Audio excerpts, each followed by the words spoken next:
Aqui, na estação Barreiro Mar, entre os anos 70 e 90, o barco não seria aquele. Na estação estaria assim. Estaria pejado de passageiros desde a manhã até ao fim do dia, à espera do comboio que os levasse até ao Algarve e ao Alto e Baixo Alentejo. A espera por vezes era longa e o caminho era demorado, mas cheio de vida em movimento. Na altura havia as estações satélite, que, em linguagem técnica, eram chamadas estações de transporte.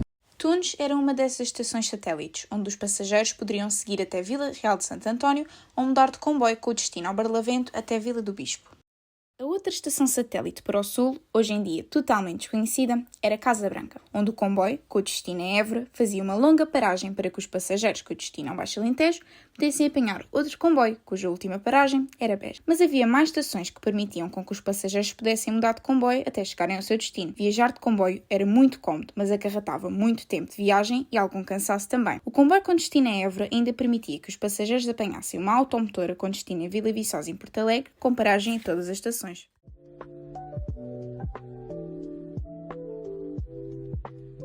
DT, sabemos que utilizava muito estes comboios. Conte-nos lá um pouco das suas viagens, de porque é que viajava tanto. Olá. Bom, então era assim, nos anos 80, quando eu entrei na faculdade, 80 e poucos, e mesmo antes, a minha família era toda do Alentejo e nós vínhamos do Alentejo.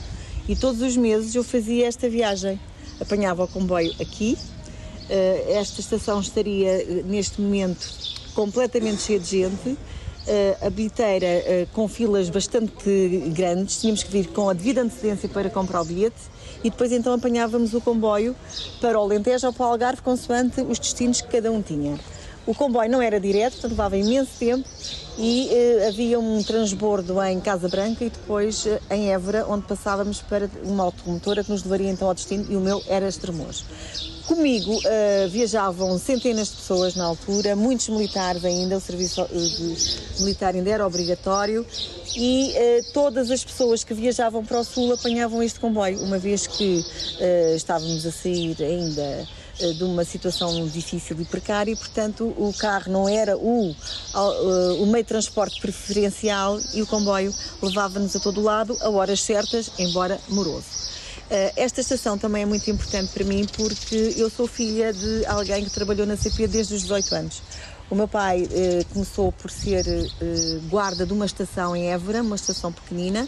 Depois havia toda uma hierarquia e um curso que se fazia na CP. Ele passa a ser revisor durante muito tempo, portanto aquilo que hoje em dia se chama o pica. Havia bilhetes em cartão e eram picados até chegar ao destino, portanto tinha que haver mais do que um e às vezes chegava a haver 4 revisores porque as pessoas não podiam entrar e sair sem picar o bilhete, portanto eles tinham que assegurar que picavam os bilhetes todos e mais tarde, depois de muitos anos de ser revisor, ele passa a ser nomeado chefe desta estação. Portanto, era ali ao fundo, uma daquelas portas onde tinha o seu gabinete e onde eu ia ter muitas vezes com ele, mesmo quando vinha da faculdade já adulta, eu passava por ali e bebia um cafezinho com ele. Relativamente ao que aconteceu à estação e à sua segunda pergunta, sei que o progresso traz estas coisas, não é? E esta estação deixa a determinada altura de ser importante e passa a ser construída uma outra que está aqui do outro lado. E esta gradualmente vai ficando neste estado. A outra pergunta que me fez era porque é que eu viajava tanto. Porque eu tinha família no Alentejo e sendo filha de ferroviário não tínhamos carro, portanto o nosso único meio de transporte era o comboio e também foi no comboio que eu fiz um Interrail. Filhos de funcionários da CP tinham um ticket, tinham um cartão com uma data de quilómetros, eram bastantes quilómetros de viagens grátis e portanto nós utilizávamos isso. Eu fiz uma viagem bastante longa com filhos também de trabalhadores da CP. Portanto, a principal razão pela qual eu utilizava muito o comboio era visitar a família, a tia, o avô e ir a uma casa que nós tínhamos no Alentejo, nós viemos de lá. O meu pai veio de lá justamente para vir para o Barreiro para ser revisor e, portanto, a razão era essa. E a professora assistiu a algum episódio que nos queira contar? Algum episódio engraçado? Muitos episódios, assistia muitos, os militares que vinham sobretudo de Mafra, creio eu, e que iam de fim de semana ou sexta-feira e voltavam no domingo, enchiam o comboio de alegria, de boa disposição, eram sempre muito simpáticos. As jovens também achavam muita graça aos militares, era também um local de convívio até e de conhecimento, e assisti aqui nesta estação a uma despedida de um pedido de casamento, aqui mais ou menos onde nos encontramos. Alguém que iria para outro quartel, era um militar, e a noiva, a namorada que se estava a despedir dele, e muito perto do sítio, que nós tínhamos que nos concentrar junto às entradas do comboio, não é?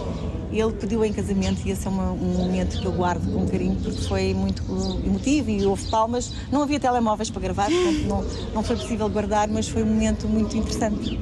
Ok, professora, obrigada. De nada. Agora vamos passar a reportagem para a nossa colega, que nos vai explicar a história de alguém que viveu realmente aqui nos comboios. Nestas imagens é possível observarmos as oficinas do CP, edifícios repletos de história sobre o passado dos comboios do Barreiro. Afinal, foi aqui no ano de 1861 que tudo começou. Infelizmente, não nos foi possível filmar dentro das instalações das oficinas, mas ficamos com um pequeno deslumbre das mesmas. Apesar da grande história e legado que a Semprair representou e continua a representar para o concelho, pouco ou nada foi feito para preservar elementos de valor museológico e histórico, sendo muitos degradados, danificados e ou vandalizados devido à falta de proteção e preservação. Sujeito ao abandono, esta importantíssima parte do património do Barreiro irá, em alguns anos, desaparecer quase totalmente, estando apenas as memórias de quem aqui trabalhou e de quem um dia por aqui passou. A partir do ano em que foi inaugurada a estação do Barreiro Mar junto ao Cais Fluvial, que fica a cerca de 200 metros daqui, este edifício passou a ser a oficina da CP, desmultiplicando-se posteriormente em várias valências, que laboram até hoje em dia. Regresso à Estação Velha depois de fazermos esta viagem pela história da CP no Barreiro. E há uma pergunta que ecoa nas nossas cabeças. O que é que aconteceu ao comboio do Barreiro e o que é que mudou?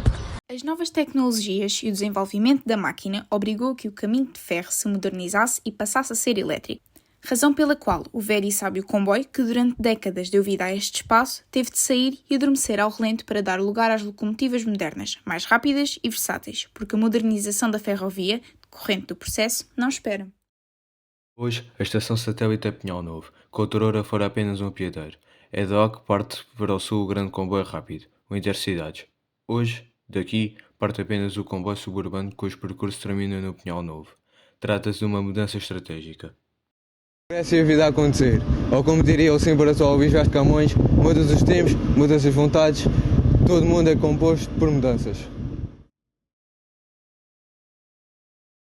E assim terminamos o nosso documentário sobre os caminhos de ferro no Barreiro e o centro tempo áureo marcado também por este relógio, nestes famosos relógios que marcavam a hora de partida e de chegada de todos os comboios em toda a parte do país. Fica a história contada e a ruína física da grande estação do Barreiro Mar, projetada pelo engenheiro Miguel Paes e fundada pelo mesmo, hoje completamente de volta. Resta-nos perguntar como é que um edifício que conta grande parte da história mais importante do Barreiro e que integra indubitavelmente património local e cultural de um país é deixado ao abandono.